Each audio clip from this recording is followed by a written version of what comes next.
The stars were cold and uncaring, a sea of ancient lights swallowed by the crushing blackness of space.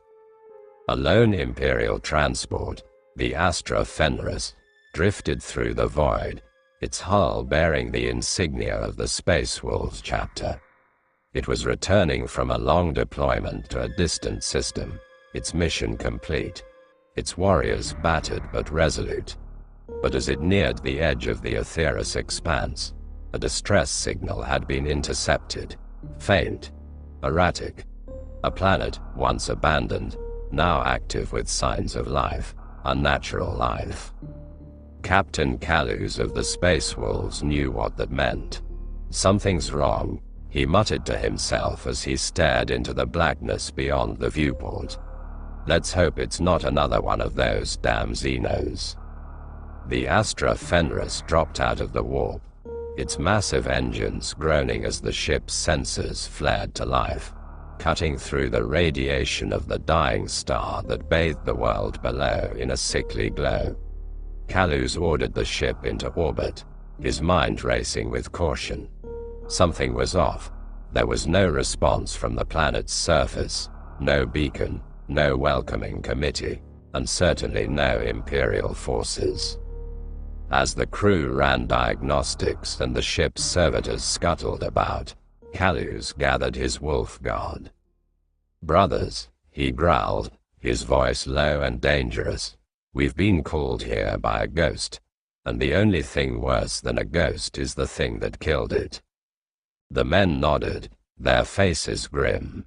They knew better than to argue with their captain. The Space Wolves were born for war, but sometimes even they couldn't anticipate what horrors the galaxy could throw at them. The mission was clear: investigate, eliminate threats, and if necessary, purge the planet. The drop pods screamed through the atmosphere, burning bright as they descended toward the planet's surface. Kaluz and his squad were the first to land, their armored feet striking the cold earth with a thunderous boom. They were on the edge of a dead city, a ruin of towering, broken structures, their once proud spires now crumbled into jagged edges against the sky. The air was thick with the stench of decay and something more primal. Kaluz scanned the surroundings. The silence was unnerving. Not a bird, not a breeze. Only the distant sound of something scraping along stone. His instincts screamed at him to leave, but duty was duty. He took a breath. "Move out," he commanded, and his brothers followed, each step heavy in their armor. The planet's gravity felt wrong, as though it wanted to drag them deeper into the earth. The noise of their boots on the cracked surface echoed through the eerie stillness. They ventured deeper into the ruins, their bolters held at the ready, eyes scanning every shadow. The ruins seemed abandoned, until they came across the first body. A lone Imperial Guard trooper, his face frozen in terror, sprawled on the ground, his pustulating flesh covered in grotesque wounds. Kaluz knelt beside the corpse, his helmet scanning for signs of infection. "That's no Xenos we've fought before," murmured Brother Jorik, one of the Wolf Guard, as he pointed to the jagged, elongated puncture wounds that ran across the man's chest. Kaluz nodded grimly. "We need to keep moving." But as they continued, the unsettling silence grew deeper. There were no signs of life, no movement from within the crumbling buildings, no sounds of animals or distant machinery. Just the stillness and that faint, ever-present scraping sound. By the time they reached the central plaza, the sky had turned a sickly shade of green, and a strange wind began to blow, carrying with it the faint scent of rot. Kaluz felt it before he saw it, a flicker of movement in the corner of his vision. He spun, bolter raised, but there was nothing. Then, a screech tore through the air, sharp and guttural, like the cry of some massive predator. A shape dropped from the building overhead, massive and alien, landing in front of the squad with a crack of stone and the stench of death. It was a creature unlike any Kaluz had ever seen.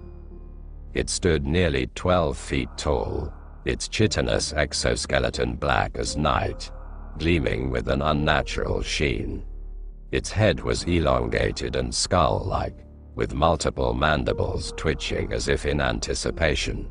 From its back sprouted long, serrated spines that hissed as they twitched. Its eyes were black voids, and from its gaping maw came a steady stream of acid, dripping onto the ground below. Xenos, Kaluz muttered, but not of this galaxy. The creature moved with terrifying speed, launching itself at the squad. Brother Jorik fired first, his bolter rounds slamming into the creature's chest, but they did little more than cause it to twitch. It retaliated with inhuman ferocity, launching itself onto Jorik and tearing through his armor as though it were paper. Kaluz roared in fury and opened fire, but the creature was too fast, too agile. It leapt into the air, claws extended, and landed on Brother Arik's back, its fangs sinking deep into his neck. The Marine screamed, his body convulsing as the creature's acidic saliva burned through his flesh. Kaluz didn't hesitate. He grabbed a frag grenade from his belt and hurled it at the beast. The explosion sent the creature reeling, but it quickly recovered, its body seemingly healing before their very eyes. "We can't kill it," Brother Thorvald shouted, his voice desperate. "Nothing works." "We don't have to kill it," Kaluz growled, locking eyes with the remaining members of his squad. "We just need to survive long enough to find a way off this hellhole." The battle raged on, but the squad was being systematically picked apart. The creature, whatever it was an apex predator. Its alien biology allowed it to withstand damage that would have felled any other beast, and its speed and strength were beyond comprehension. Kaluz and the remaining wolf guard were forced to fall back into the ruins, using the environment to their advantage. But the creature was relentless. It followed them with a predatory focus, each step calculated, as if it had been watching them for much longer than they had realized. Hours passed. The squad, now reduced to only 4, had no choice but to take refuge in an old, forgotten shrine, an imperial structure now twisted by the creature's presence. Kaluz scanned the room, the flickering light of his helmet illuminating the walls, revealing bizarre, almost ritualistic carvings that seemed to depict creatures not of the Imperium's universe. Suddenly, a loud crack echoed through the room, and the walls began to shudder. The creature had found him again. "Brothers," Kaluz said, his voice now cold, "we either end this here or we die like animals." The remaining space wolves knew what had to be done. They gathered the last of their strength, bolters raised, prepared to face the unknown terror that had haunted them from the shadows. The creature lunged, and the final battle began. The creature was monstrous. It was faster, smarter, and more cunning than any foe they had faced. Kaluz and his squad fought with everything they had left, but it was clear that they were outmatched. In one final, desperate act, Kaluz led the charge, hoping to end it once and for all. But as he swung his chainsword at the beast's throat, it dodged with a speed that defied reason and slammed its tail into his chest, sending him crashing into the shrine's stone walls. The last thing Kaluz saw before the blackness took him was the creature standing over him, its mandibles twitching in anticipation. The Astra Fenris never returned to the Imperium. The planet was marked on Imperial charts as Xenovore World, and all records were sealed. There were no survivors. The Space Wolves' names were erased from history, their sacrifice forgotten by all but the Emperor himself. And in the shadow of the ruined city, the creature, whatever it was, waited, patiently, for the next hunters to arrive. For the galaxy was full of prey.